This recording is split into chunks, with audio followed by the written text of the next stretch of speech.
I love that. Katy with the final wave there as they load up. So, again, Ariane, they load up here and then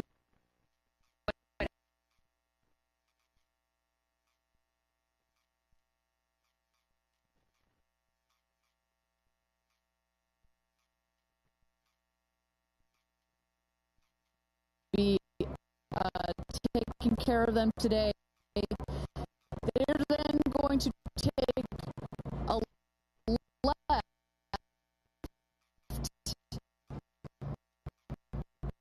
at the top of the screen. There you saw the barn where we keep the booster. And take a left there, and that begins the road to space. As mentioned, it's a 2-mile road that goes directly out to the launch pad. There you see the road. Around the launch tower, get out, take a very quick photo, and then get back in the ravine.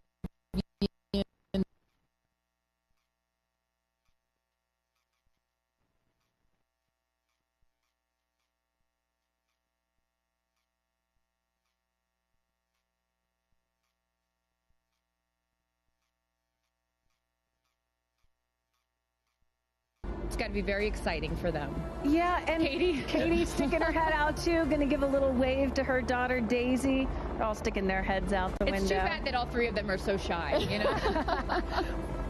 Well, and you know, we often talk about how it is oftentimes more difficult for the people who are left behind on Earth, their friends and family, to watch this, to watch your loved one going into space. That's what Lauren said. She said, when I was waiting for Jeff to come back, I was so nervous because, you know, you can't control anything. So seeing her right now, I imagine that emotion is much different than, you know, than what he's probably experiencing. Yeah. But either way, so much fun. Look at that, all the friends and family there to cheer them on as they head out. You know, one of the other nice things about not having to go into orbit for a multi-day mission is you don't have to go in quarantine. Right. You can actually be with your friends and family right up until the moment of launch. Such a good point. For those of you just joining us, Carissa Thompson, Kristen Fisher, Ariane Coronel, and Tabitha Lipkin here for coverage of New Shepard 31, Blue Origin's 11th human flight. You're looking at all the future astronauts, right? We can't call them astronauts yet until they pass that Kármán line. Our crew, our all-female crew. Yeah, our soon-to-be astronauts. Soon-to-be astronauts as they make their way out to the road to space here in T-minus 46 minutes as we count down here. How does this compare, Ariane and Kristen, having seen so many launches to some of the other ones that you've seen?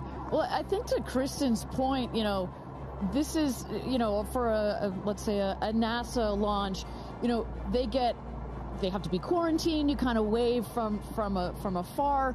The families. This is a parade. Yeah, it's a parade. They're really integrated into this experience because, as you know, as I mentioned, when these people go to space, so often it's, I've been dreaming about doing this since I was a little boy or a little girl, and the family and the friends come along this journey in supporting these people, and so to be able to have them there right up just into the last minutes like this is really important. And we knew when we designed this whole astronaut program that incorporation of the families and the friends was going to be very, very important. Why was it so important? Well, I think among other things,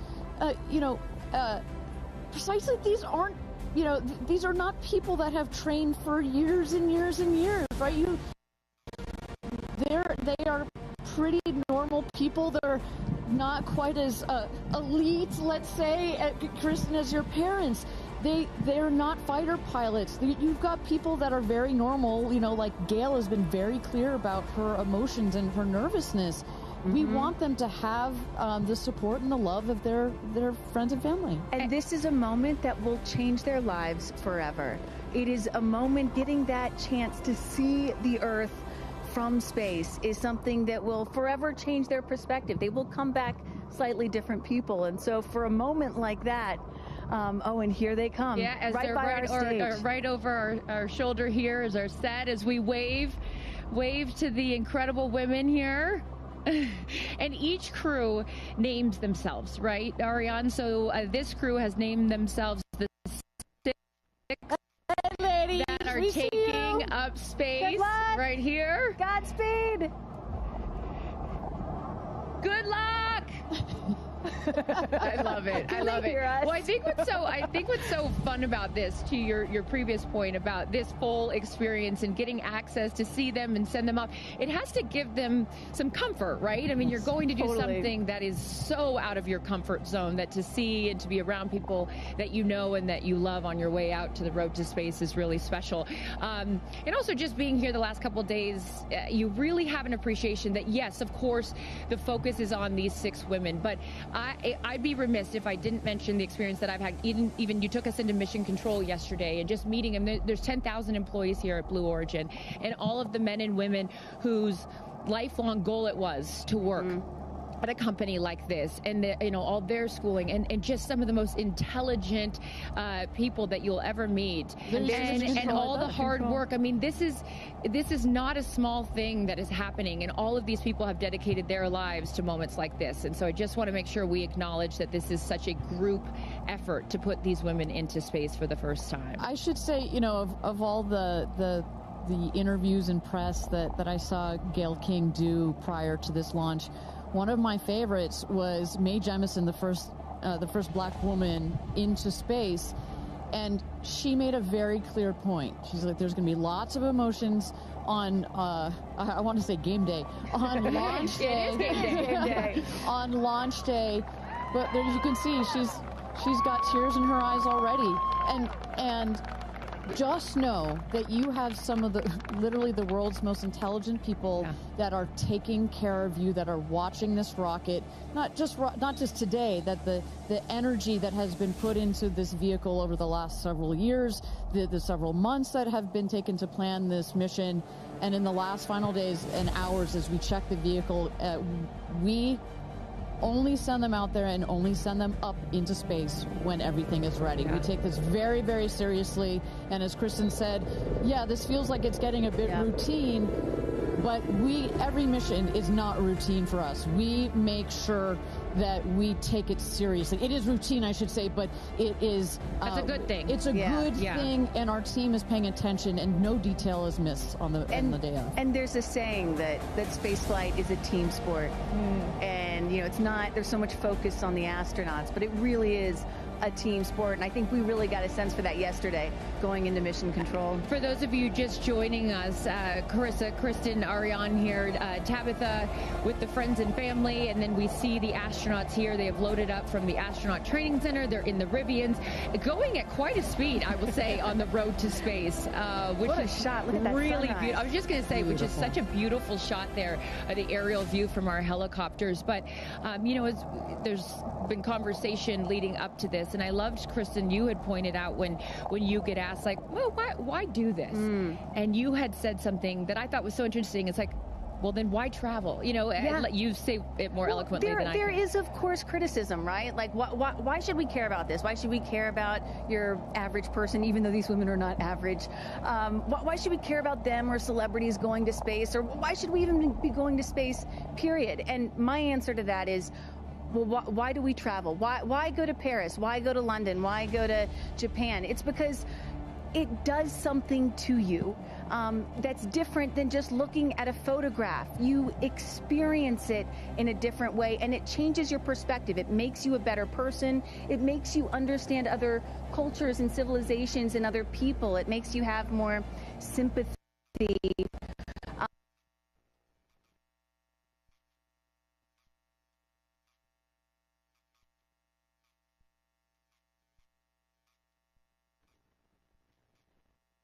Come here. So Ariane, walk our audience through sort of what happens next as they are approaching. Sure. So they have just driven down the road to space, the 2 miles. They are going to go to the north end of that circle and jump out of their Rivians and take a cool shot, a photo that is, with the rocket in the background. Again, all of this is very tightly choreographed, and we want to make sure that they do this quickly so that they can get back in the Rivians, go back around the circle to the base of the tower. At that point, we're going to get them into the elevator that will take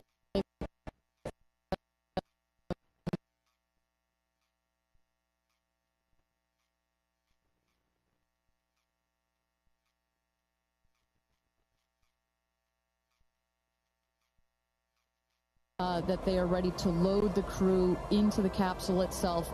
You know, this is safety is paramount at Blue Origin, so we want the minimum number of people out there next to the rocket for the least amount of time.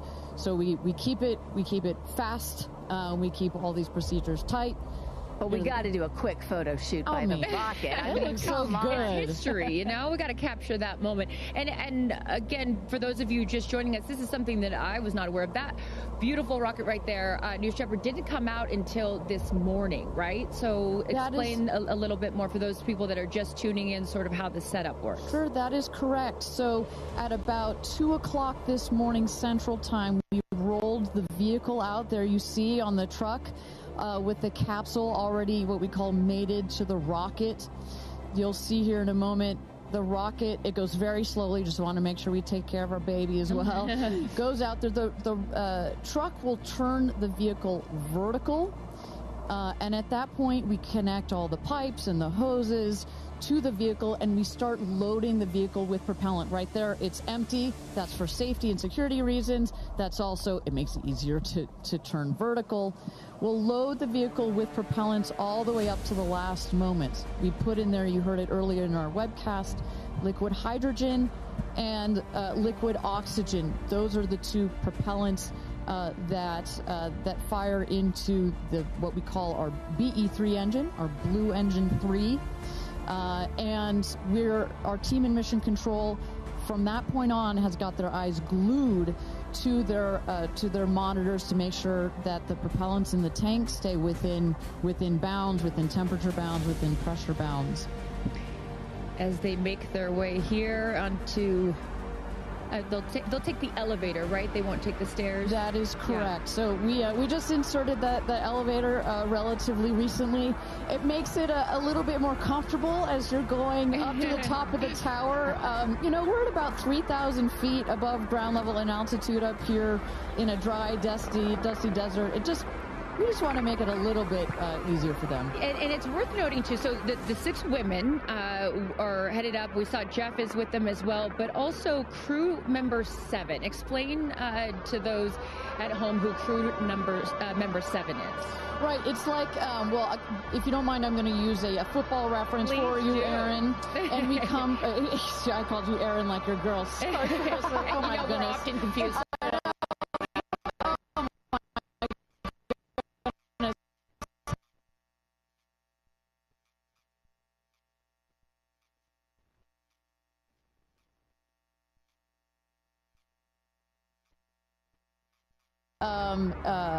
The crew member 7 that has been training them, we saw Sarah Knights as the second driver in addition to Jeff Bezos.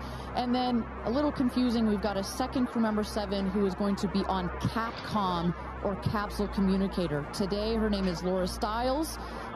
She will be the person that is in our astronauts' ears, communicating with them, making sure everything's going okay, also telling them, hey, this is when you can unbuckle, and this is when you can... That's her right there. That's Sarah Knights right there, exactly. And now we are looking at what? So now the crew, as well as you see Jeff Bezos there, have gone into the safety shelter, and we're going to wait there. You see Sarah Knights on the right. She's going to just communicate with the Blue Origin team that is at the other tower just next to the rocket to make sure that everything is set and sorted for them to do their final load. This happens very shortly here, we clock it at about T-minus 35 minutes, but we'll only do one already. And in case some of you are wondering what a safety room is or why it's there, it's, again, what Ariane was talking about. You want to keep these astronauts as safe as possible for as long as possible. Of course, they'll be safe when they actually get in the rocket, but just in case anything were to go wrong, we had the chance to go inside this room a few days ago, and it is, is it a bomb-proof room? Do you want to say that? I mean, it is. It is. Yeah, and you feel it when you're in there. You're like, oh gosh, now it feels real. Yeah. And after going up that elevator, for us, I think that's the moment where we weren't even going into space, and all three of us were like, whoa, okay, it gets real serious. Yeah, but I love the access that we obviously have in being able to see these women before they go up. For those of you just joining us, we are T-minus 34 minutes to launch for NS-31, Blue Origin's 11th human flight. As you can see there, a little live look in as them saying some words before they take off. Yeah. So I know that we had started to expand upon it and then took a shot of the astronauts. So what will they feel? Sort of walk us through the physical part of what they'll experience, Ariane, once they are in the capsule. So once they're in the capsule and they're ready for takeoff, first they'll hear the engine when it ignites. It sounds like a pop. Everybody, listening will also hear that. It sounds like a pop, and the engine roars. We hold the rocket down for about 7 seconds. Make sure it's all ramped up. And during that period, that can actually be one of the most, frankly, nerve-wracking times, because you start to, if you're in the capsule, you start to see the glow of the flame. And here they come. Here we go. Loading into the capsule. And the significance here of the bell, and I should note before I have you explain that, each crew names themselves. They have named themselves the 6 taking up space, as each one is ringing a bell. And the significance of that is what, Ariane? This is one of our traditions. All astronauts throughout history in various programs have had their traditions. For us, we always want our astronauts to ring the bell. Above there, you see, light this candle. Those were the last words that Alan Shepard said right before he went to space. Alan Shepard, of course, the namesake of our vehicle. He was the first American into suborbital space. And we just like to let the stars know that we've got some people heading their way. Absolutely. As they load in, I will... In my world, we call it an audible here. Just if we have any sound from mission control or anything, I'd love to take a peek at what's going on in there and just give the folks at home some idea of what's happening there. There we go. There we go. So we don't have sound of it, but we can see all of the brain behind this beast. But I could tell you, Carissa, other than a couple of discussion points on the radio, honestly, it's about this quiet when you're in there. Really? That surprises me, because you would think, like, in a control room in TV, it's a chaos, right? In the best way, but in there, it's quiet. And honestly, chaos is, quite frankly, the last word I would use to describe our mission control. This team, they're working through very specific procedures on a very specific timeline. They've done their own rehearsals over and over again. We also want to keep the communication line open if anything, if anybody's got to call it out. But it is a very well choreographed.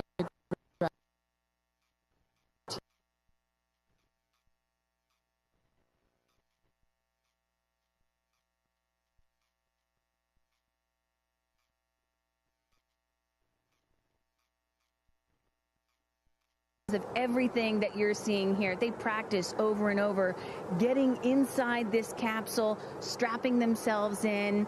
And, one of the biggest things that they have to remember to do is when they get those, remember, they only get 4 minutes of weightlessness, 4 precious minutes.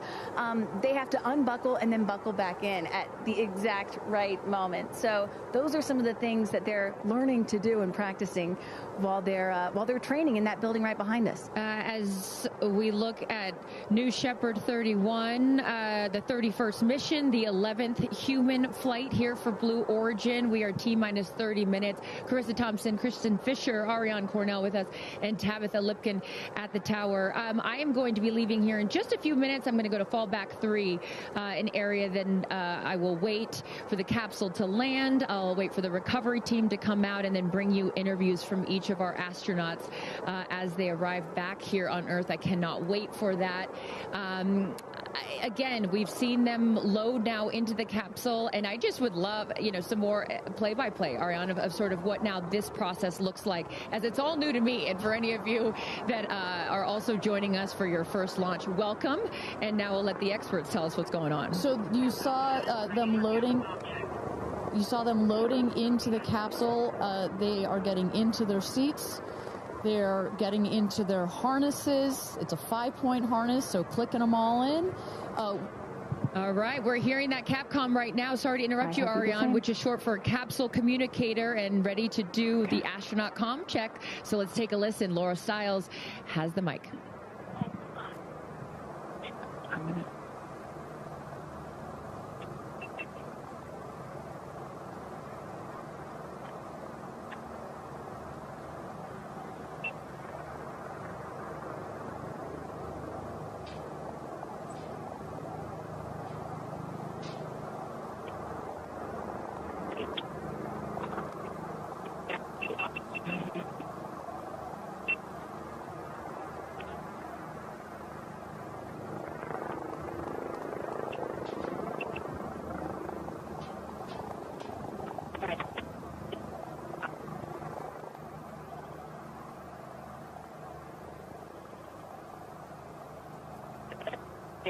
Great.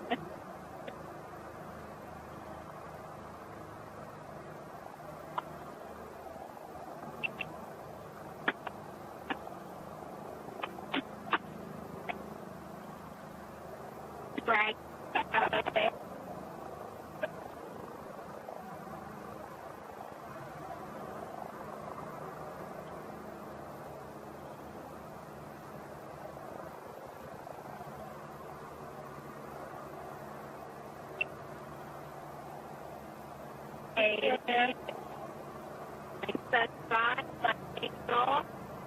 Right.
Welcome back, everybody. We are at T-minus 26 minutes and 50 seconds to go until NS-31, Blue Origin's 31st mission for our New Shepard rocket, our 11th human flight. I'm Ariane Cornell here with Kristen Fisher at the desk. Carissa Thompson has left to get into place for her viewing spot for the launch. We are waiting on Capcom, or the Capsule Communicator, to run the comms check with our astronauts. But Kristen, we were just talking a second ago about, what's going on here. You see our crew member 7, Sarah Knights, who's coming out of the capsule there. She has helped load our crew into the capsule, has done just a double check, making sure those seatbelts are nice and tight, as well as made sure that the earpieces and everything are set for our astronauts. I should note, just as we give kind of we got this beautiful aerial shots this morning of the rocket. We have these sunshades you see on at the top of the capsule, that kind of white square. We've got one there in the foreground, and coming around you'll see another one on the back. those windows are so large that it can kind of act like a greenhouse in there, and especially down here in the West Texas desert, it can get a bit toasty in there. So we've got some nice sunshade for their comfort. And I love that we can see some of the crewmates inside the capsule as they're getting strapped in. I think you could see Lauren Sánchez right to the left of the hatch right there from that camera shot. So pretty cool that you can see them this close to lifting off. You know, Ariane, I have to say, most my break-in, profound experience. Jeff Bezos here. Yep. I'm so excited for you. I don't want to get off. I want to go with you. And when you get back, I can't wait to hear how it's changed you. I love all of you. See you soon. Godspeed. Gradatum ferociter. And there you heard it. Some words of support from Jeff Bezos, founder of Blue Origin, also astronaut himself from our first launch.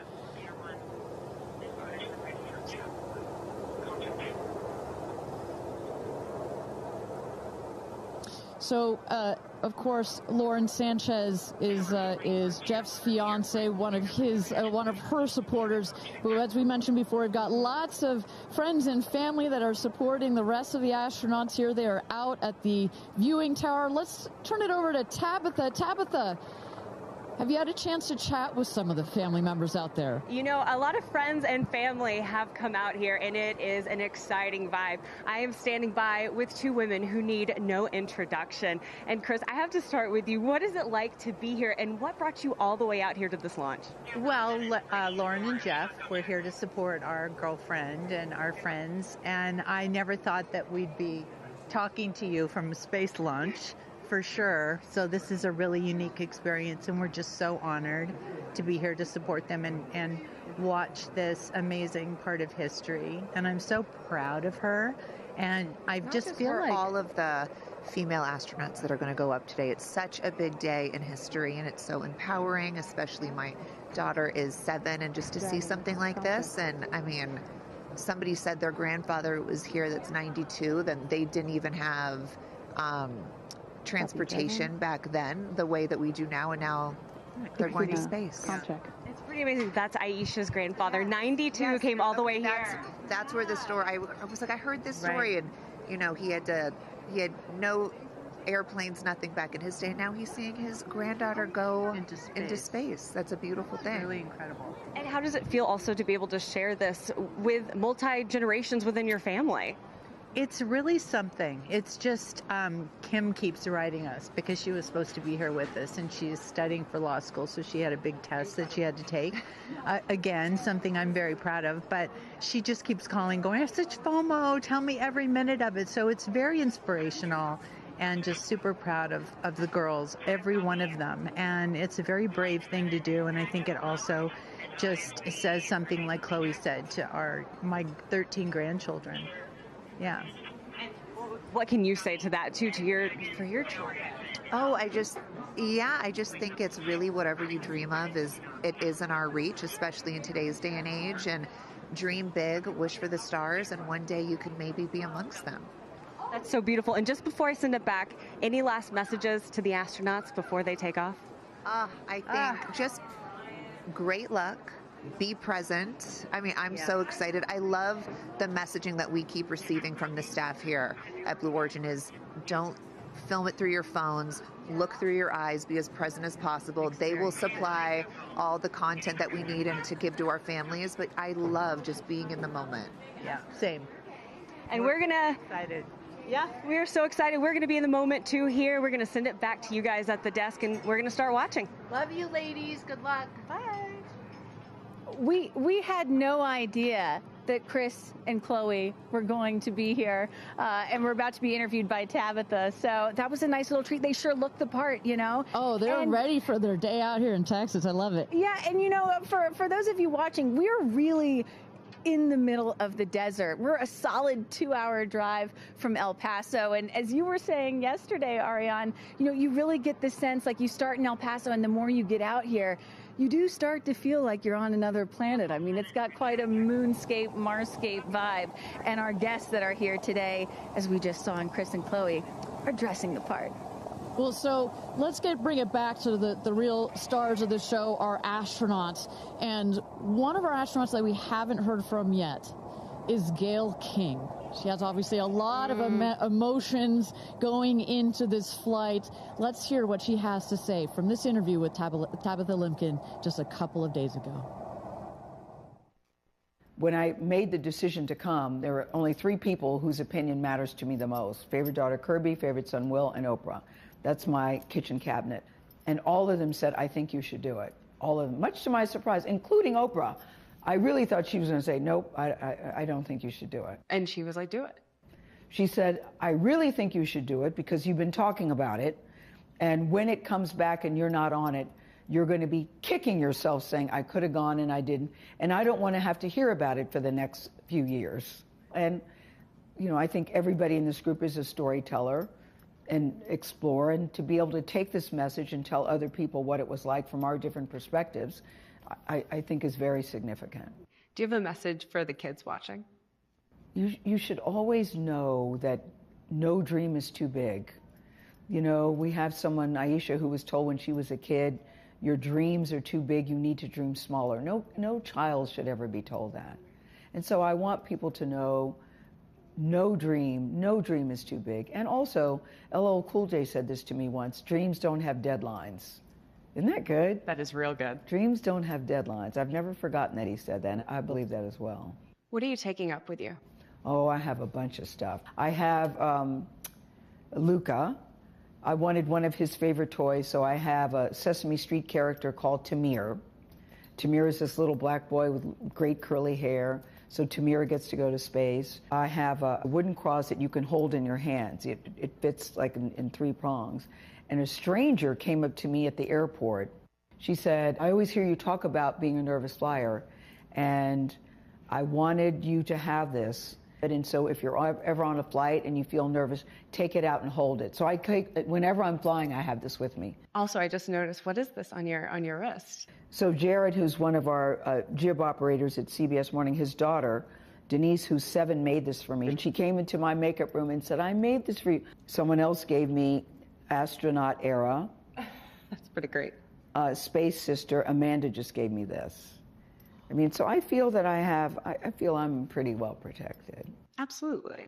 I will say this, as excited as I am, I'll be very glad when we come back down. I will be very, very, very glad about that. Well, clearly we heard Gayle there and prior to coming down here in Texas, nervous and excited at the same time, but one of the things I like about this is that she just makes it real, you know? Regardless of who you are, this is a nerve-wracking experience, and the fact that she's so authentic about it, but also, more so, she is stepping so far out of her comfort zone. I think that in its own right is extraordinarily inspirational. I think most people would feel the way that Gayle is feeling right about now. If you're about to launch into space. You know, one of the things that I find so refreshing is that, you know, back in the early days of human spaceflight, you had the Mercury astronauts, and they were all white male military test pilots, and they all had to have the right stuff. You could never talk about nerves or being nervous or your feelings or stuff like that. That was the wrong stuff. But now, in 2025, it is the right stuff to be like Gayle King and talk about those concerns and fears and excitement that you have before launching into space like that. And that really shows you just how much the human spaceflight experience has changed over the last half century or so. And that really is what today is all about. I know there are some people watching this or who have heard about this who are thinking, why should I care about people going into space, you know? Katy Perry, a famous pop star, why should I care about that? And the reason is, it's missions like this that really begin the process of opening up space to everyone, for all of humanity. That's what today is about. And I think we have to, it's not just about today. Today is very, very important, but I think also one of the reasons that I love working at Blue Origin is we think in very long time scales. Right? I honestly feel like I'm working at a company that will be here in at least 100 years. And that's how we think about space flight. Oh my gosh, look at that cute little kid. She is ready to go to space too. Aww. I absolutely adore that. But we need to be here precisely for kids like that. You cannot, I'm a firm believer that you cannot be it if you can't see it. And that's what this flight is for. It's about inspiring women. Oh, look, talk about inspirational women. Several female astronauts in that group right there. How many astronauts do we have there? I see 4 or 5. At least 4 or 5 and counting. It's a tight group that's only going to get bigger of those female astronauts there. You see Kelly Girardi and Cyan Proctor. I see Emily Calandrelli, Sarisha Bandla. I mean, just an incredible group of women that have gone to space already. And, after today, in just 15 minutes, we are going to be adding 6 more to that group. It's getting close, Ariane. It is getting close. So with that, thank you again, everybody, for joining us for NS-31, our 11th mission, human spaceflight mission to space here. We are at T-minus 14 minutes and 30 seconds, just to give you a little bit of a preview of what is to come. At about T-minus 10 minutes, we are going to have the go, no-go poll. We're going to throw it back to mission control audio. And basically what that is we go through each of the important subsystems, and our flight director, shout out to Michelle Christensen, our flight director, our first female flight director at Blue Origin. She is going to lead that poll, and we're going to go to each one of the groups and say, are you ready to go for this flight? Is your subsystem ready to go for this flight or not? And they will go around the room, and with the final go, no, go, it will be game time here in West Texas for this launch. Look at that.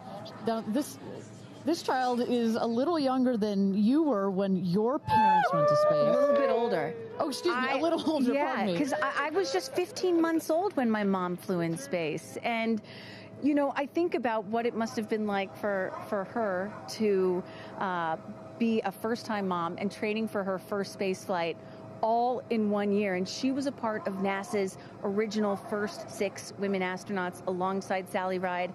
Of course, it took them, those first 6 female NASA astronauts, 2.5 years for all of them to fly into space. Now, today, Blue Origin is going to send 6 women into space in a single day. I mean, that's pretty cool right there. Incredible perspective. Also that, was your mom just 6 months? You were just 6 months old when she started training? She was assigned to her first space flight when she was 8 months pregnant with me. Can you imagine? God, I have a 6-month-old. I can barely fly down to West Texas from Seattle. She gave birth to me on a Friday and was back in the astronaut office on Monday.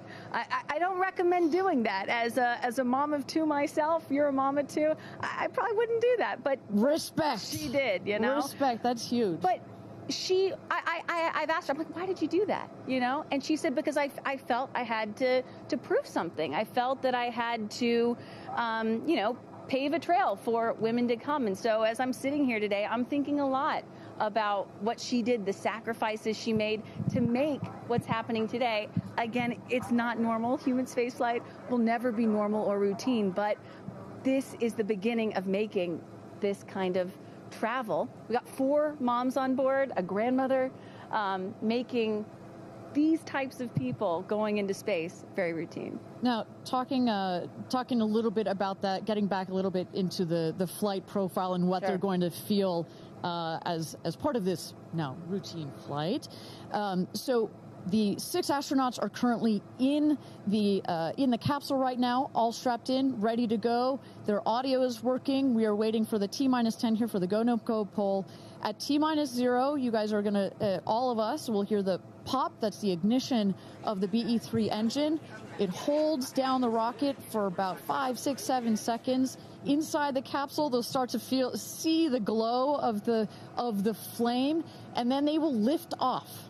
They will take off. They are in a somewhat reclined seat, and they'll start to feel the G-forces on their body. And so kind of like sitting in a car that's accelerating, it pushes you back against the seat. That's the same here, except they're going up. They will accelerate to they'll have 3 Gs. So here on Earth, we're at 1 G.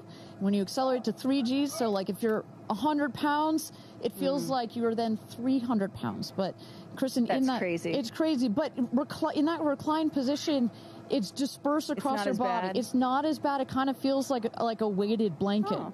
And then it nice eases and cozy. up. It's nice and cozy as it gets nice and dark. I'll take a weighted blanket right about now. But they're not. Don't worry, it's going to get nice and dark, but there's no sleeping on this. They are going to have the most incredible view out of those windows. The capsule will separate from the booster. That's when they're going to feel weightlessness. They'll get the about 4 minutes to unbuckle, enjoy the weightlessness, enjoy the insane views out of those windows. They'll buckle back in, come back through the atmosphere. That's actually when they're going to have the peak G-forces. They peak at about 5 Gs. Which is kind of counterintuitive. You wouldn't think that you would feel the max G-forces on the descent, but that's when you do. But that's when you do, and it's kind of like, because you're coming back through the atmosphere, right? It's thin up there. You come back through the atmosphere. It's thick. It's kind of like diving into a pool. It kind of goes spoosh against you at 5 Gs, but then it eases back up. And we deploy the parachutes, and they come floating down at about 10 to 15 miles per hour for a nice soft landing here in the desert. At the last second, there's an air cushion that comes out. Go. Booster. Here's gonna go, Paul. Go. Ground. Go. Inco. Go. Safety. Go. Capcom. Go. Engineering. Go. This is the flight director. New Shepard is go for launch. Booster, commence terminal count. Protocol flight. Yeah, baby. Go for launch. My favorite words. It's getting real. T-minus 8 minutes and 51 seconds. Until our 11th human space flight, the first all-female crew flight to space. All 6 of our astronauts are loaded in the capsule, waiting for just 8 minutes and 30 seconds to go here. Now, Kristen, we just kind of walked through the flight profile, what it's going to feel like for our astronauts. Oh, we got Carissa up on the tower to chat with more friends and family. Carissa, who you got out there?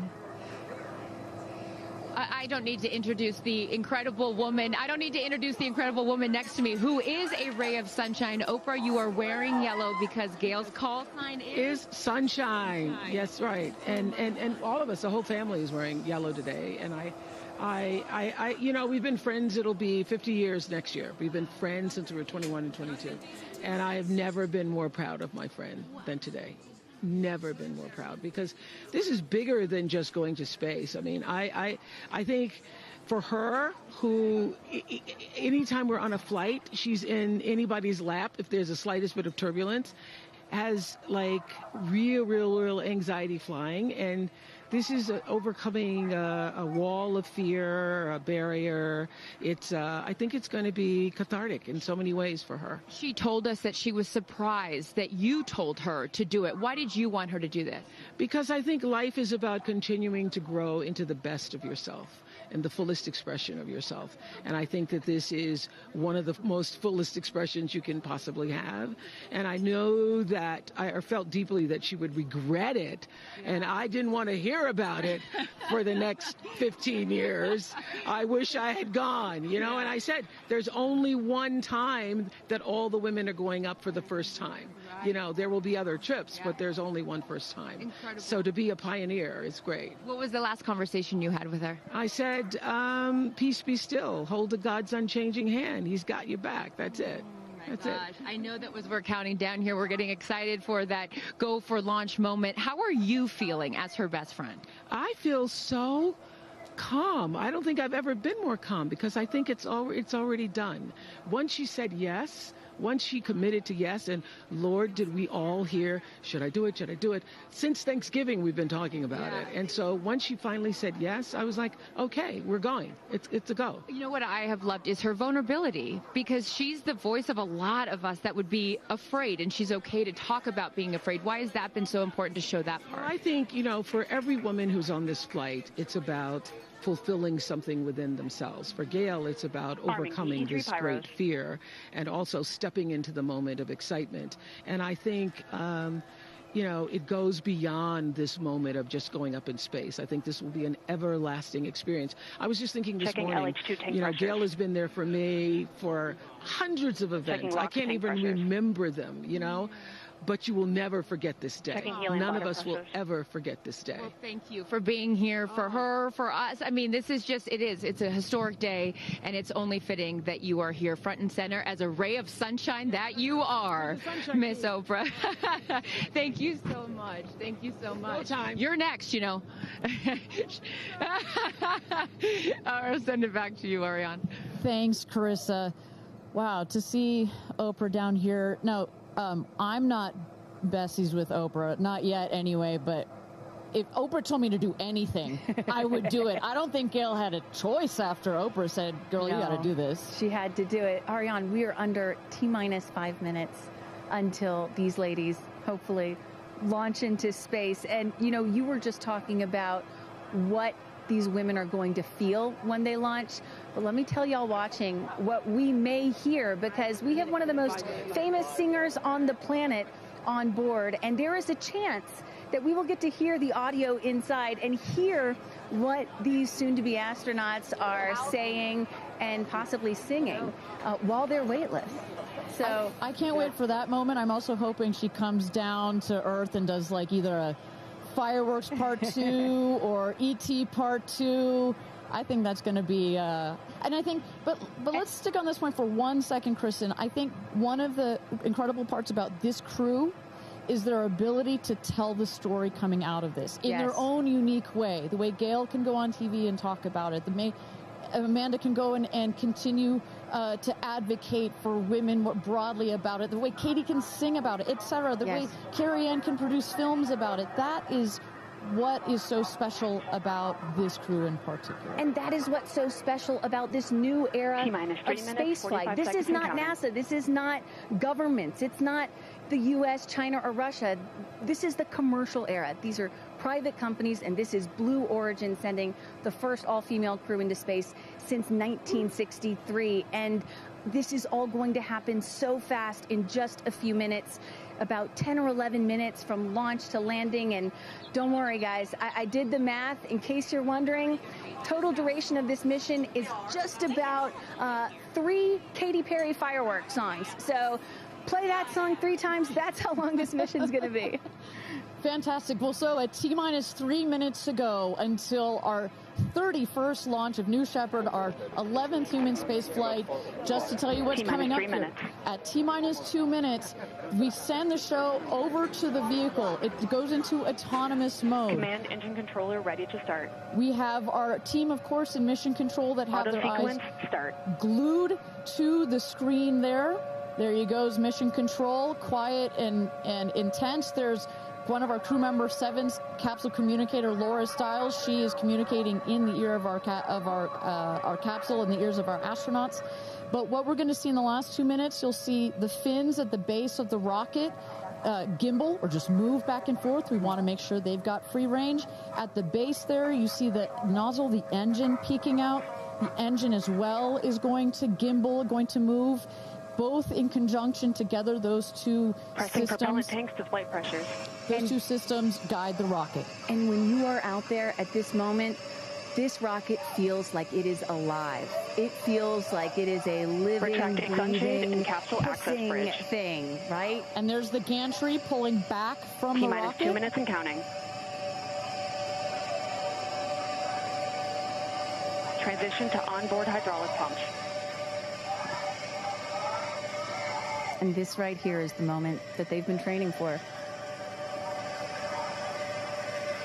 2 days, becoming a crew, becoming a team.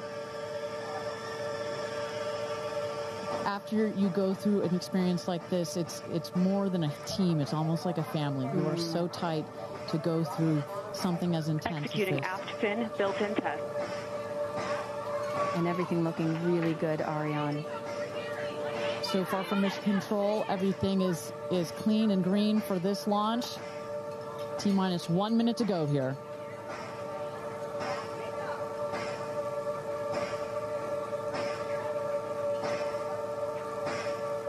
Engine thrust vector control built-in test in work. Vehicle is now on internal power. So in a moment here, we'll see those, what they call the bit checks, the built-in test checks. As you mentioned, Kristen, inside the capsule, you know, as you said, this is like a bridled beast. This thing wants to take off. Switch to onboard helium. Here we go. Good luck and Godspeed, ladies. We're cheering you on from Let's planet launch Earth. this Thrust rocket. termination system is armed. T-minus 22 seconds and counting.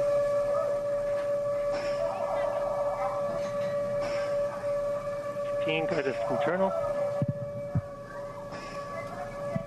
T-minus 10, 9, 8, 7, 6, 5, 4, command engine start, 2, 1, ignition.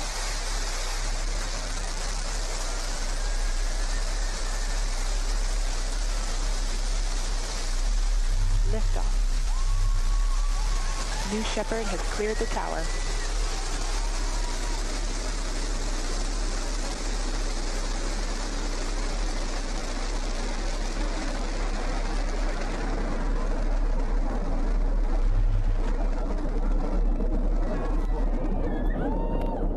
Flight. 6,000 feet climbing.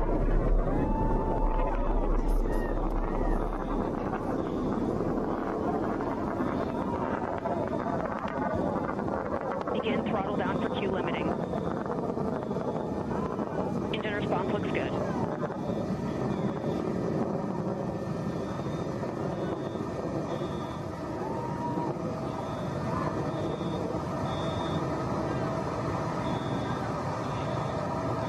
Max Q, maximum dynamic pressure. Mach 1, vehicle is supersonic. Engine back up to full throttle. Supersonic, we have passed through max Q, maximum dynamic pressure. That's when the vehicle, the stresses between the atmosphere and the speed are at their maximum. So to punch through that is so important. You see the BE3 engines is firing beautifully. You see the stream of steam behind it. Those ladies right now are having an incredible view on their way to space. Passing through 80,000 feet, 1,300 miles per hour. They're going to peak at about 2,300 miles an hour over Mach 3, 3 times the speed of sound. Shortly coming up, we'll have MECO, main engine cutoff. We will turn off the engine, but the two craft, the capsule and the booster, will continue their ascent to space. Stand by, MECO.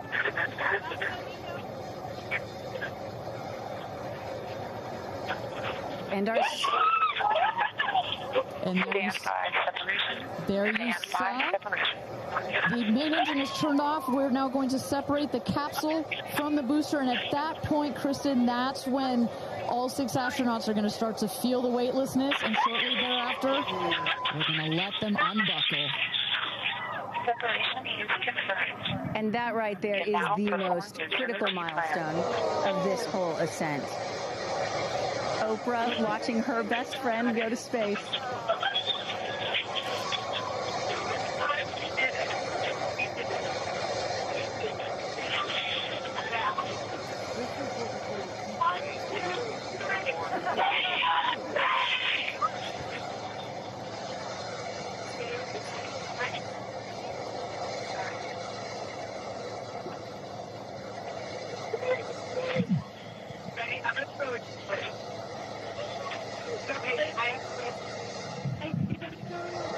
And the two craft is separated.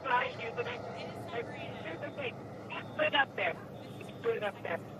328,000 feet, 100 kilometers. Welcome to space, ladies, or shall I say, astronauts. Oh, the moon! You guys, I have to tell you, look at the moon. Look. Oh, my God! Oh, my God. Oh, my goddess.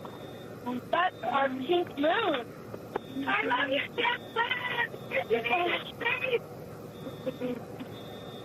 And just in case it wasn't clear, those are the astronauts. Those are their voices that you're hearing. And there, they have hit apogee, the highest point in flight, well over 345,000 feet, well over the Kármán line. Wow.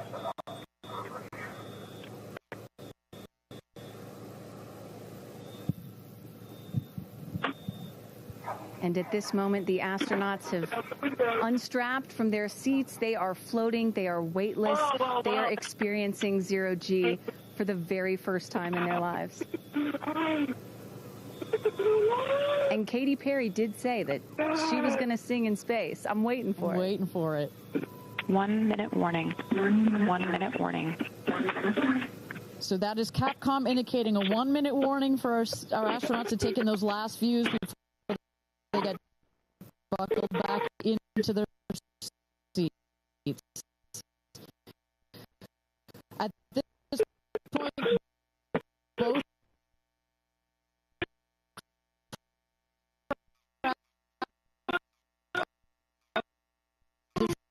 descending already.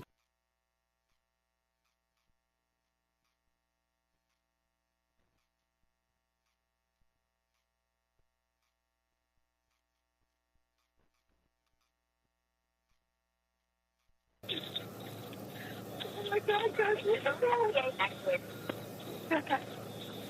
wow, so peaceful up here.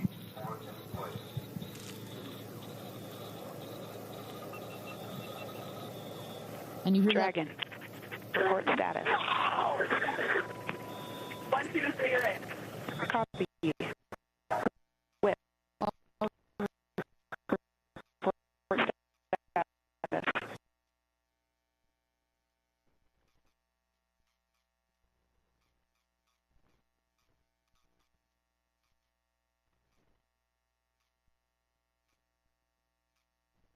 The rocket will beat the capsule to its landing spot just 2 miles north of where it's taken off from. At the top of the rocket, you see a couple of fins that have popped out. Those are to stabilize the rocket as it comes into land. Shortly thereafter, you will see the drag brakes that deploy that will cut the speed of the rocket in half.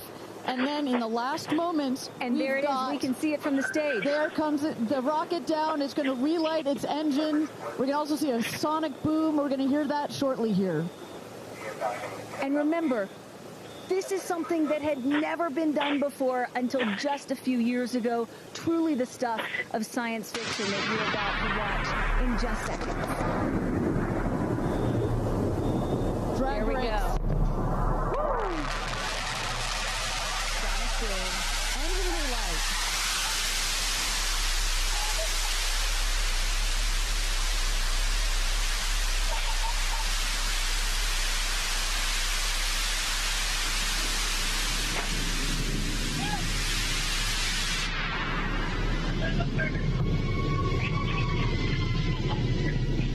And booster touchdown. Welcome home, New Shepard.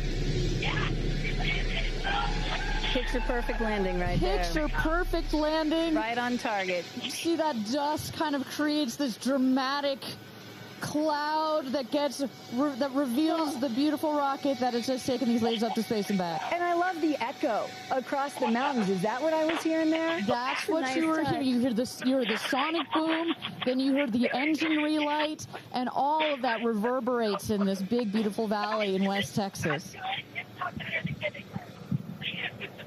Stand by drogue. Stand by drogue. All right, shortly here we're waiting to see the drogue parachutes deploy from the crew capsule. Those are like the guide parachutes There go the drogue parachutes. Just free falling right there until those drogues came out. And then next will be the main parachutes that get pulled out. Hear that screaming inside the capsule? And all 3 parachutes reefing, and they will slowly inflate, slowing the capsule to a nice, smooth 10, 15 miles an hour. They are cruising back home. 3 good parachutes.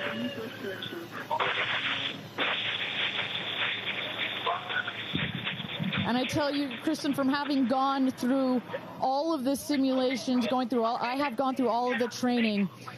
They put you in the capsule that simulates all of this, including the sounds, and when you hear the motors of the parachutes pop out, that is the best moment in flight. Because I know Blue Origin does everything they can to make this as safe as possible, and y'all have an impeccable safety record, but it still has to feel really good when you know that you're coming back to Earth with those parachutes fully deployed.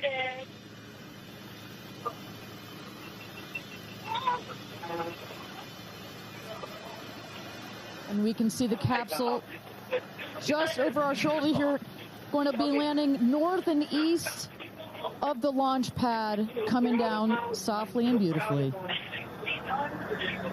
500 feet.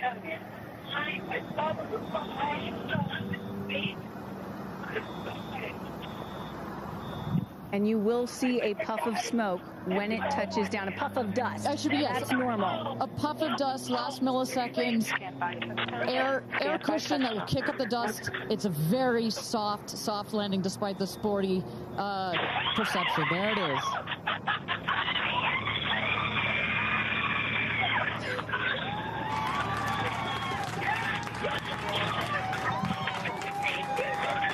Touchdown. Congratulations and welcome back to Earth. Do status check. Double shot. Kristen, just some incredible images there. The capsule. Copy. Welcome back. Feather. Nice. Let's wait for Aisha just a moment here. Make sure they're doing health checks in. Beautiful. Dragon.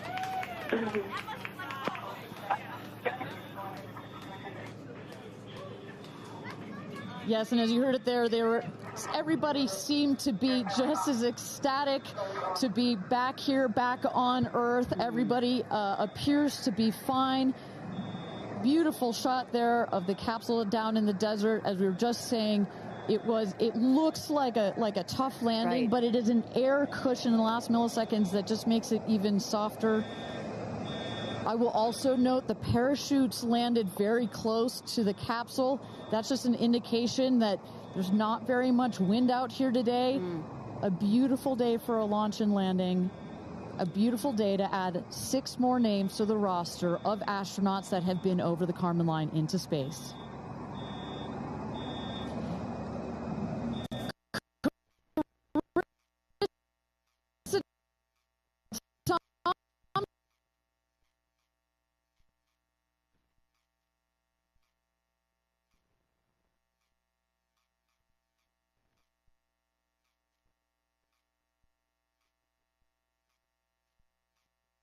You saw Oprah's emotion, Orlando Bloom, as I was walking jump in the car to go meet everybody and recover, he was like pretty good. So I can only imagine how these astronauts, now that we can officially deem them astronauts, are going to feel. I can't wait to get their reaction. We are headed out there now. I will check back in with you as soon as I have them. Sounds good, Carissa. And as everybody can see, she is... those recovery crews are screaming out there. So we actually send them out as soon as we spot the capsule.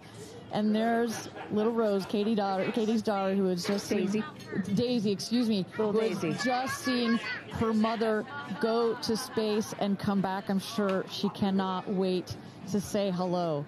So, but as I was mentioning, the recovery crew is heading out there. We send them out as soon as we can see the crew capsule and spot the crew capsule descending. There will be at least 2 trucks that go out there. What you'll see is they will come around the capsule. We also have crew member 7 who's in there. She will run out, go around to each window, make sure that each astronaut is fine, and the recovery crews will safe the capsule before we exit the astronauts. You know, it's hard to pick a favorite moment, right? Launch, landing, it's all good. But the moment coming up might be my absolute favorite, right? It's the moment the recovery team gets out there, then all the friends and family, and we get to see the astronauts emerge from the capsule, and we get to hear what they thought from the last, 10 minutes or so that they were up in space.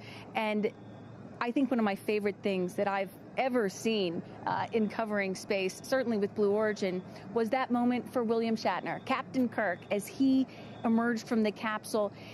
And this is exactly why you want to send people that are not just professional astronauts into space. What he said was so moving that day. 100% agree.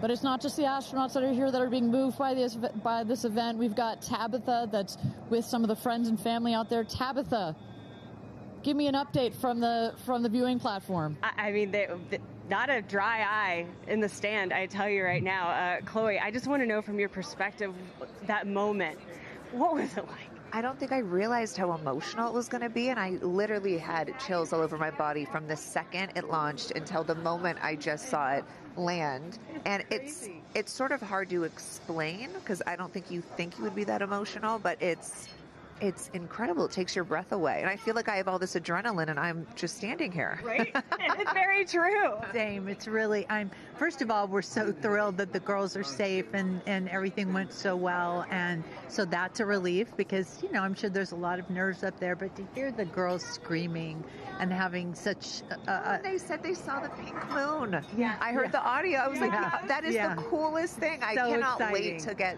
the footage from inside and to see that. I want to hear every little emotion that they had, and we can't wait to see the footage from inside. What are the chances? The pink moon, the rocket launch. It's so exciting. It's a great day. It's been a pretty phenomenal day.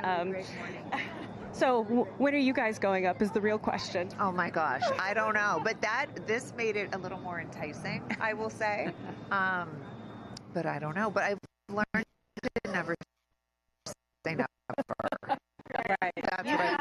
So you can go on behalf of the rest of us, but I think we all drag you off of the tarmac before we let you go up. But, I like you being an observer.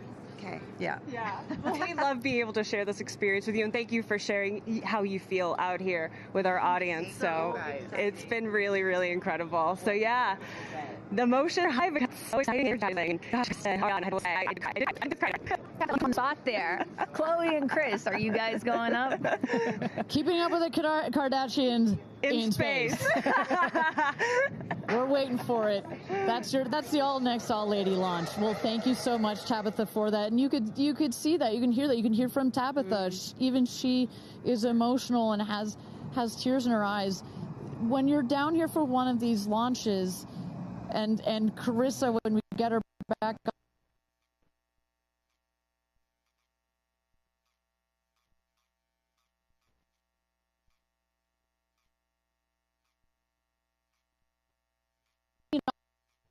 all 31 of our launches, it gets me every time.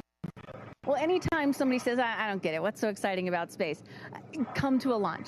Come see a launch in person, and then you'll change your mind. And, I'm just, as we await the moment where these astronauts emerge from the capsule, I'm reminded of what William Shatner said in his mission. He said, what you have given me is the most profound experience I can imagine. I hope I never recover from this. And I love that. I hope I never recover from what I just experienced. And one of the neat things about this is these women were not in space for several days where they had time to get acclimated to it. They only got 4 precious minutes of weightlessness. And so that high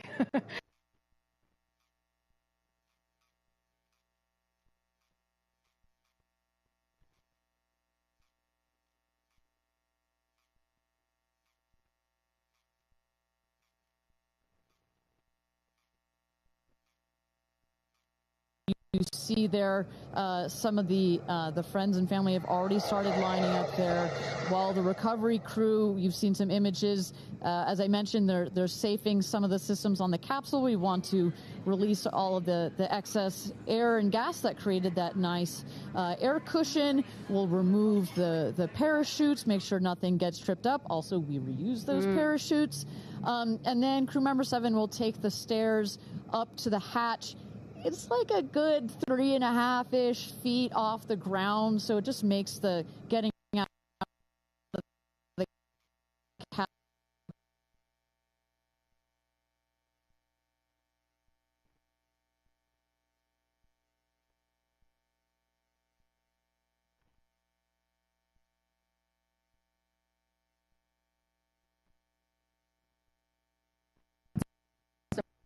emerge from a spacecraft after a long duration flight on stretchers or, glorified. They need some assistance because they've been exposed to zero-G for so long.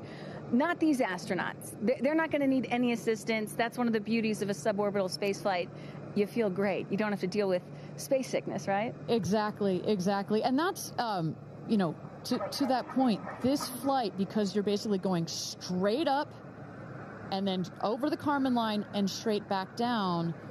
Some astronauts, I think you had mentioned your mother may have experienced a little sickness up there. You don't in this one because it's just once up and once down. And you get that nice zero-G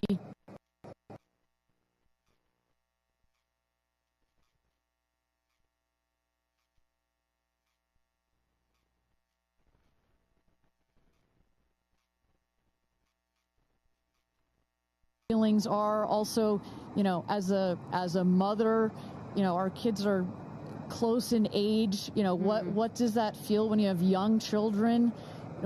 You saw her get so emotional in her pre-flight interview. Is she still is that still the weighing emotion, or is she still just oh my God, I saw the stars, I saw the curvature of the Earth?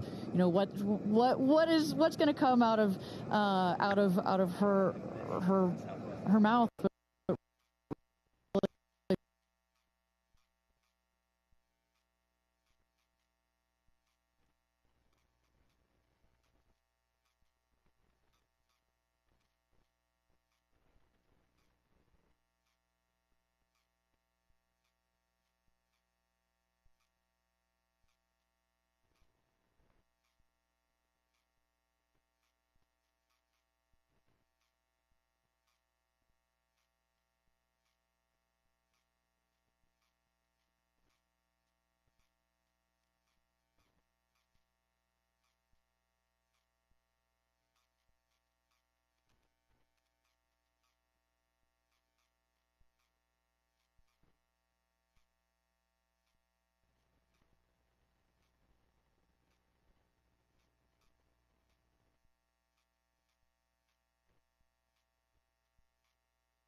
It's on purpose. There were many meetings with our founder, Jeff Bezos, where our engineers brought him some windows. He said, nope, make them bigger. They come back. They said, nope, that's nice, but make them bigger. And what you get here, why is that so important? So many of our astronauts have said, when I got out of my seat, I looked at outside my window, and I turned around and I looked at the other 5 windows, and my brain created a panoramic view, a panoramic photo of it, because so much of the capsule is windows, and it makes for just an incredible experience. Sarah. Good? Okay, here we go. Yeah. Here goes Jeff Bezos to open the hatch. Oh. She didn't really close it again. Come on out, guys.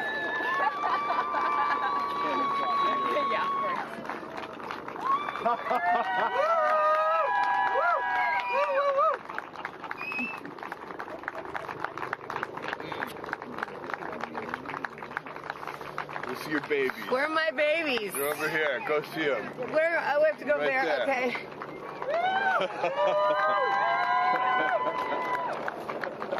Katie! Woo!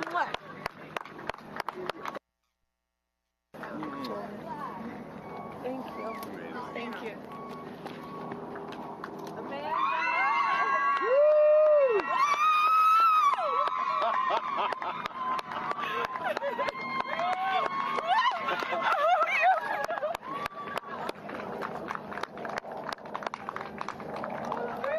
Aisha!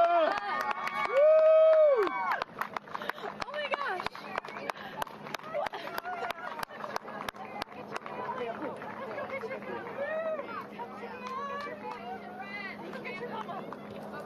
Gayle!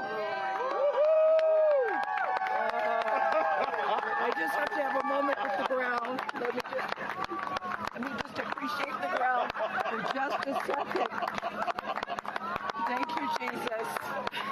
Oh my God. That was amazing. Gayle. That was amazing. Oh, I'm so proud. So proud of you. Oh, there we go.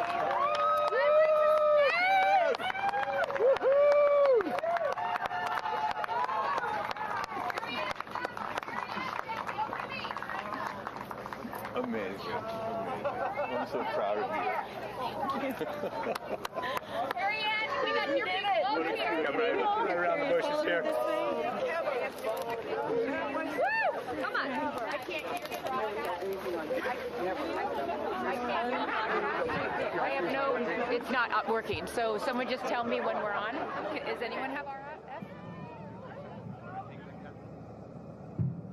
All right, and you just saw it there. All 6 astronauts coming out, all ecstatic.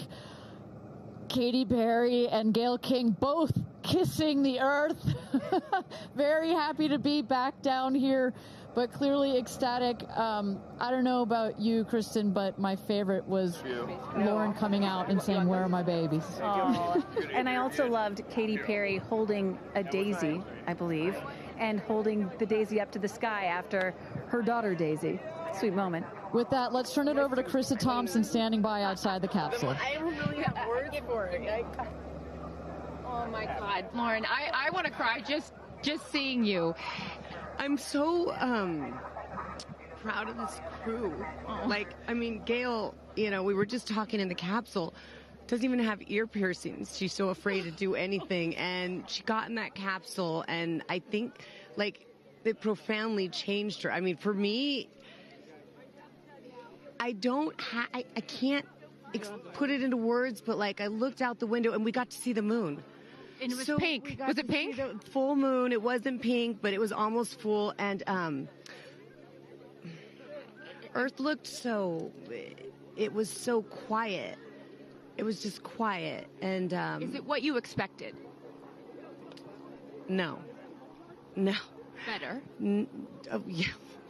I don't think you can describe it. Because, you know what I was saying? It was like quiet, but then also really alive.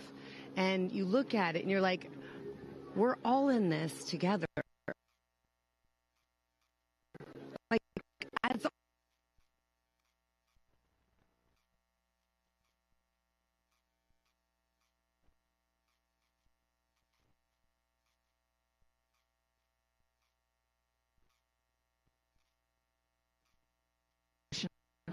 joy.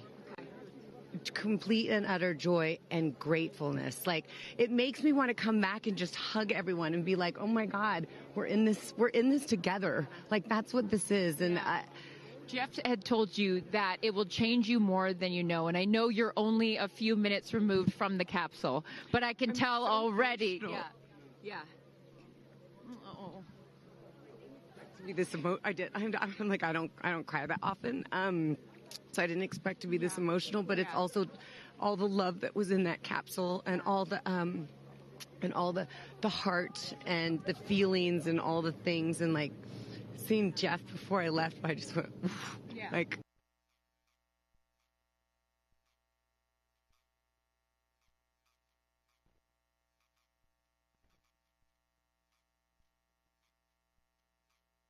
Send me to space. What an incredible experience for you. But the fact that when you're in there, we got to hear some of your audio, but give us some of those moments when you guys, just from the second you took off to the second you landed, describe, if you can, for us what we didn't get to hear. It was a feeling of joy and camaraderie. It was a feeling of gratefulness. It was a feeling that we're doing this. And, you know, Alan Shepard, I told you about this, did this same exact flight.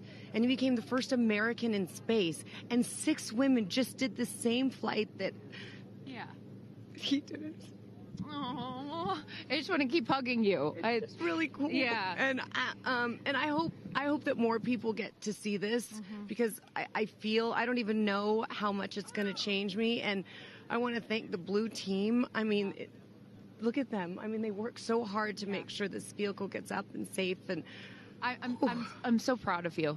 I'm so proud of you. It's one thing to say you're going to do it. It's another thing to actually do it. And I know there's a phrase in your family that life takes off on the other side of fear.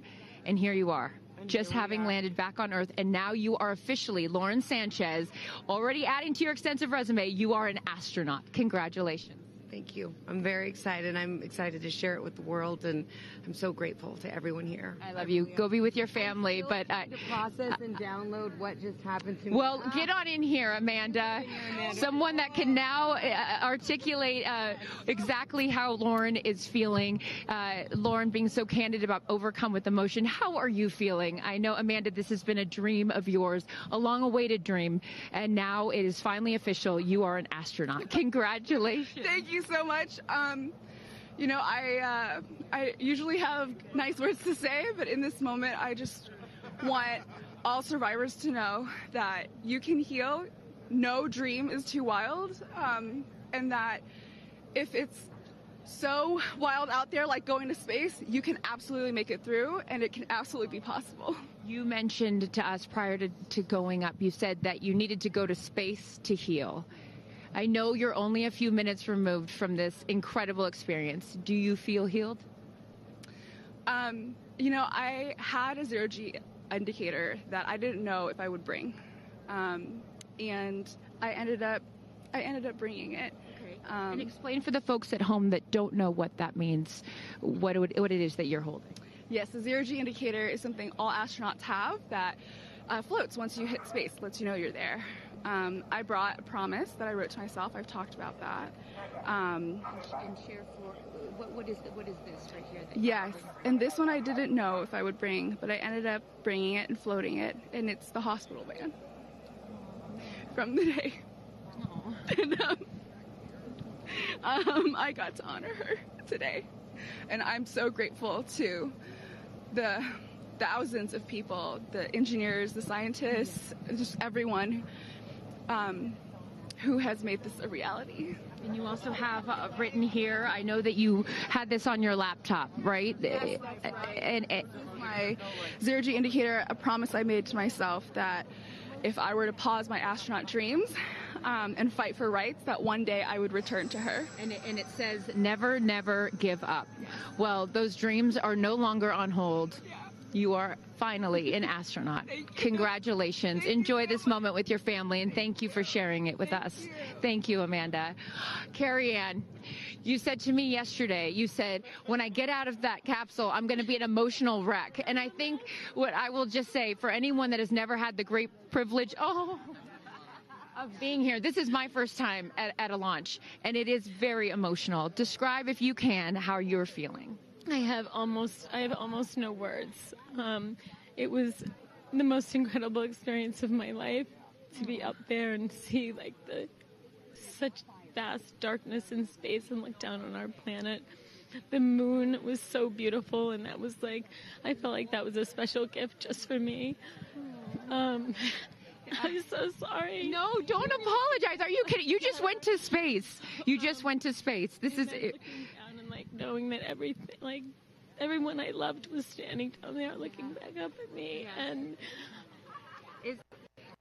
I just hope that these types of experiences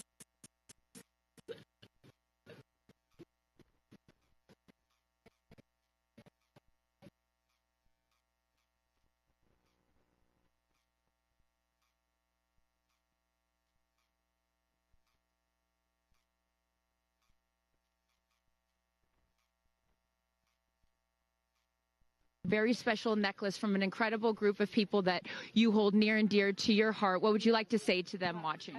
I'm wearing a few necklaces today. My dear friends threw me a blast-off party and gave me this feather, which obviously represents the Blue Origin logo, and it felt so special to have it close to my heart and in space with me, and I feel like it helped me take all of them with me on this journey. Yes. Well, I will let you go enjoy this historic moment with your family, and thank you for sharing it with us. Congratulations. You're an astronaut. Gayle, get on over. I'm still floating. I can't believe it. I cannot believe it. I'm so proud of you. And I know that I speak for the collective, because you have been so honest. You've been so vulnerable. And I spoke to your best friend prior to you taking off, and I asked her why it was so important for you to do this. And she said, she said, so she didn't have to hear you say, I wish I would have done that. That's so true. But now, Gayle King, you are officially an astronaut. How do you feel? I still can't accept that word, but I will say, I can't even believe what I saw. When somebody calls this a ride, this was not a ride. What happened to us was not a ride. This was a bona fide friggin' flight. And our instructor, we were so well prepared. So every noise we heard, we knew. But the flight instructor said that I am her best success story. Why? Because she's never had somebody go through the course who's terrified of flying. Everybody who's gone through the course is somebody that it's been a lifelong dream. They wanted to do it. So she said, I'm her best success story. I'm so proud of me right now. I still can't believe it. I still can't believe it. I was just going to say, prior to the launch, you said that you would be so proud of yourself if you went through with this. And you did. What was the best part, Gayle?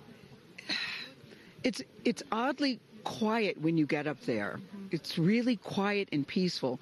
And you look down at the planet and you think, that's where we came from? And to me, it's such a reminder about how we need to do better, be better. Do better, be better human beings. And what do you mean by that? Processing. Well, it's so nasty and so vitriolic nowadays. And I mean, if everybody could experience that peace that we had up there and the kindness and what it takes to do what we did, all the people that it took to get us up there and get us back safely, I'll never, ever, ever forget. And when we were up there, have you talked to Katy yet? I have not. Okay, no. When we were up there, after zero G is very difficult. You know, all the training about this is how you get in the chair and this. I look like a friggin' moose getting in the chair. It was like, just let me get in the chair. Let me get the seatbelt on. But, you know, we had a very do this. How would you describe it? It's very difficult because you're floating. But the best part was when we got back in our seats after zero G's, Katy sang "What a Wonderful World." She did? Isn't that nice? Oh, come on. She sang "What a Wonderful World." I see dreams. Oh, yes. Oh. Because we'd been asking her to sing all the time, and she wouldn't. And then, because everybody said, sing Roar, sing Fireworks. And she said, it's not about me. I wanted to talk about the world. Wow. I know, isn't that nice? You got to ask her about that. That's really special. And when Lauren got out, she was overcome by emotion for a lot of reasons, and rightfully so. But she spoke to the group and how close you guys have all become because of this experience. How would you describe the camaraderie that you guys now have together? I would say that we are forever bonded, because you can't go through what we went through to look out for each other, to help each other, and not be changed by that. you know, it really is a true, people throw the word around, but it really is a true sisterhood. Mm-hmm. But it speaks to how we were set up for success. The training was so, I can't stress this enough. The training was so friggin' good. We were set up for success. And it went exactly as they told us it was going to. Every boom that you heard, the drones, the drogues coming out, the parachutes coming out, it went exactly as they said. Are you glad you did it? I am glad I did it. I am glad I did it. Yeah. I am very glad. I have no regrets about doing it. What would you say to people watching right now that are scared, that are fearful of anything? What would you say to them? Well, I just said I'm stepping way out of my comfort zone because this is so not like me. I said up there, I might now get my ears pierced. I've always been afraid. Which is great. I love that you've never had your ears pierced. No, even Hootie at the training center, you don't have your ears pierced? I go, because it hurts. Oh, my gosh. But I mean, for people that are afraid, Eleanor Roosevelt once said, courage is doing something that scares you, but you do it. But I really do feel I can take on anything. Anything. Congratulations, Gayle King. You are an astronaut. Thank you, Chris. I am so excited for you. I'm so excited for you. And I'm going to go with you to get your ears pierced because I want to get another hole right here. Go enjoy this with your family. Thank you so, so much. Aisha, oh my goodness. Congratulations. Congratulations. You are officially an astronaut. How do you feel? Also, how do you look perfect after just going to space? I mean, my goodness. I will never be the same. I mean, when you get up there and you see the Earth, and it's so beautiful, and it just fills the screen, and it's not just your window, it's like everybody's window, and there's no boundaries. It's a dream of yours. How do you feel now that you just achieved it? Like I picked the right dream. And when we landed, I said, Exuma, I'm good blue comm, but I'm ready to go back. Wow, really? Yeah. What was the best part for you? The best part for me, actually the whole thing. But we got in and we counted down from 10. And then I started to hear some singing. And when we lifted off, everybody, you could just feel the energy in the capsule. And when we got up there and we got out of our seats, we all just looked at each other. And there was this moment, and I can't wait for people to see it on the video, but there was a very, very special moment between all of us.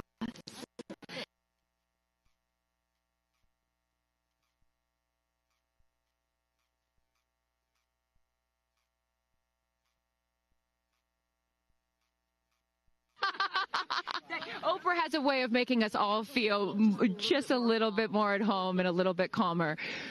I know your father is watching down on you, and he is your angel. What do you think he's thinking right now in heaven? I think he was like, woo! To have the opportunity to have flown his star in my flight bag and to have a perspective that very few people get to have of Earth, I just feel a renewed connection to everything in life and where we are, and I can't wait to go back out there and pour what I've learned into the world. You have given so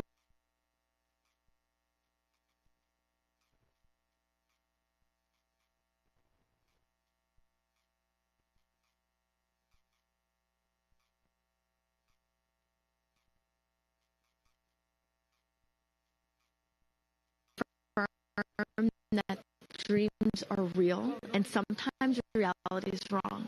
And your dreams just came true. Congratulations. Go enjoy this with your family. Thank you for sharing your experience with us.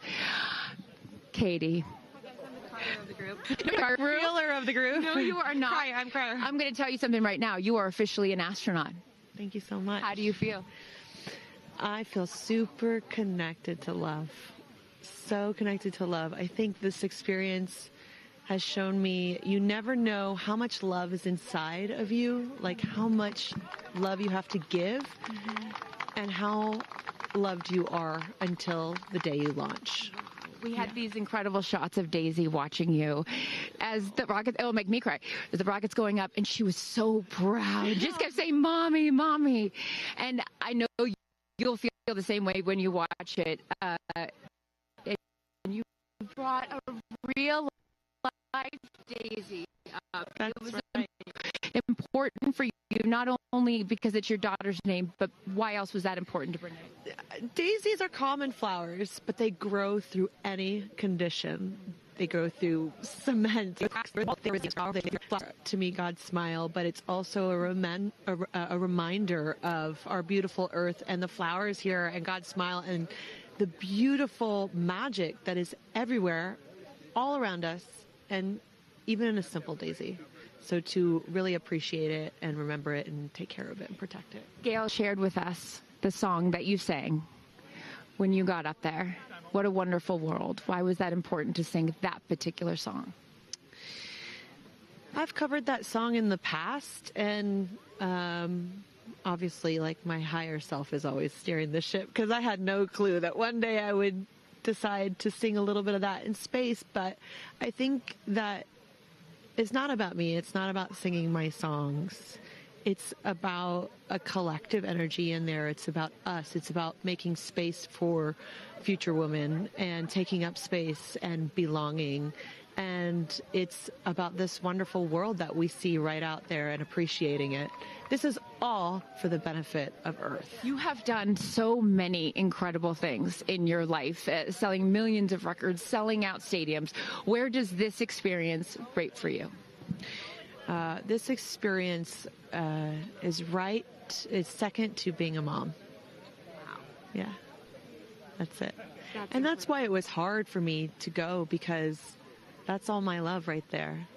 And I have to surrender and trust that the universe is going to take care of me and protect me, and also my family and my daughter. Because, like, I am full up from being able to get that gift of being a mom. And to go to space is incredible, and I wanted to model courage and worthiness and fearlessness. You did. You said you wanted to go to space for the fearless women in your life as well, your sister and your mom. Yeah. What was their reaction when you got to see them after you got off the capsule? I have only seen my mom, and I was like, "Are you okay, Mom?" She just knew. She knew. She was totally okay, and I'm sure she was speaking in tongues underneath her breath, as she does all the time. She would do that for anything else, but definitely today. But she was so super confident. My mom, she has this thing where she can see.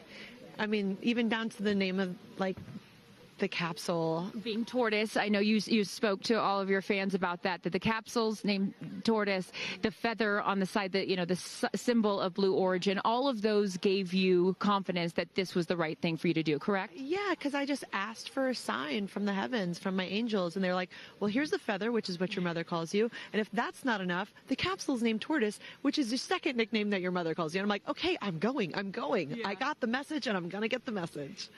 Before I let you get back to your family, I just have to ask you, describe for us, because you're so brilliant at putting, you know, words together and describing moments that we can all appreciate later. How would you describe the moment when you took off and then the moment you landed? The moment, I mean, it is the highest high, and it is surrender to the unknown, trust, and this whole journey is not just about going to space. It's the training, it's the team, it's the whole thing.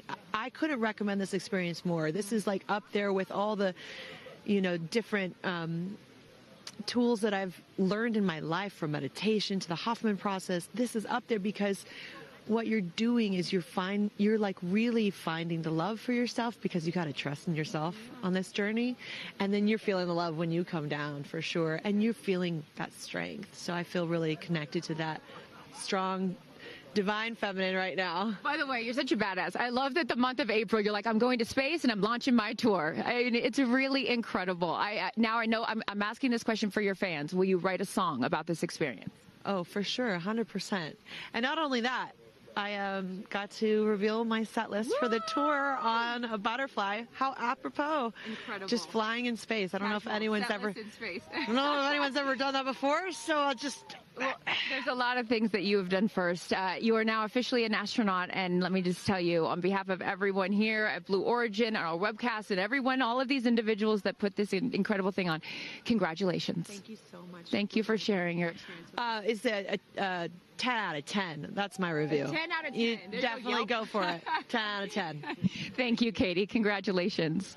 All right, you guys, so many fun moments that we'll continue to see as we get the footage. But I'm going to send it back to you and let these incredible astronauts enjoy their time with their friends and family. Thank you so much, Carissa. Wow.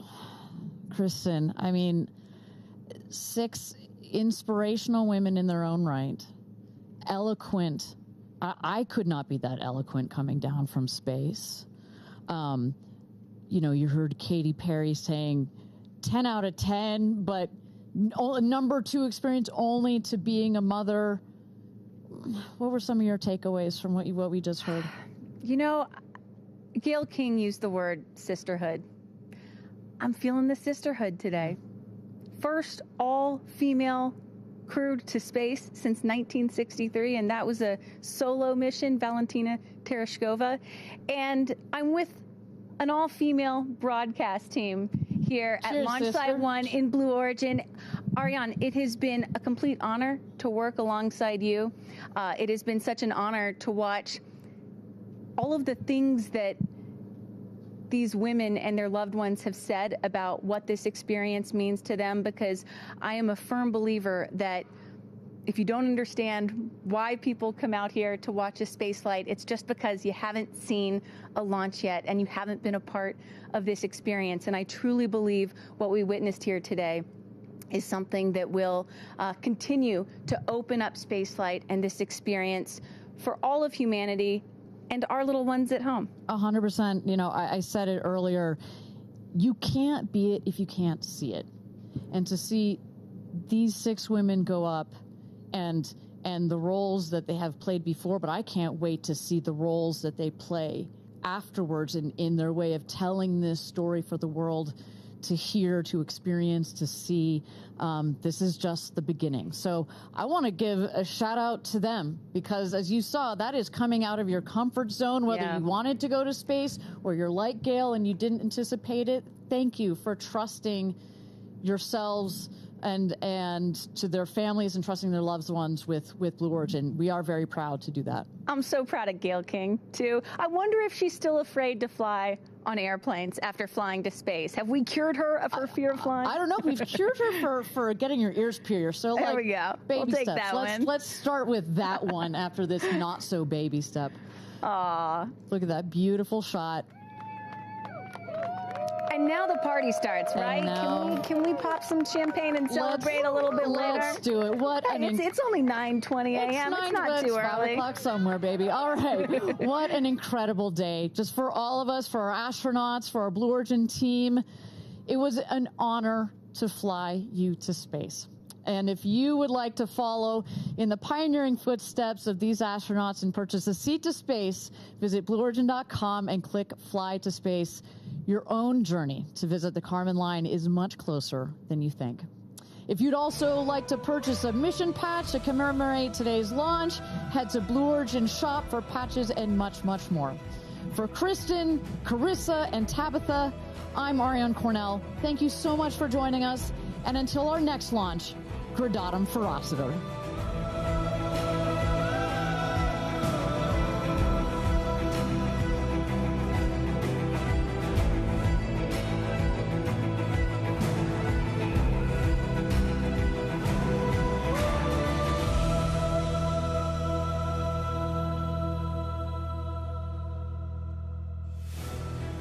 Have you ever dreamed of going to space? A once-in-a-lifetime journey is closer than you think. To book your flight, visit BlueOrigin.com and click Fly to Space. Tell us as much as you can about yourself. Once we receive your inquiry, our team will reach out to guide you through your journey. It's your time to join the new generation of astronauts.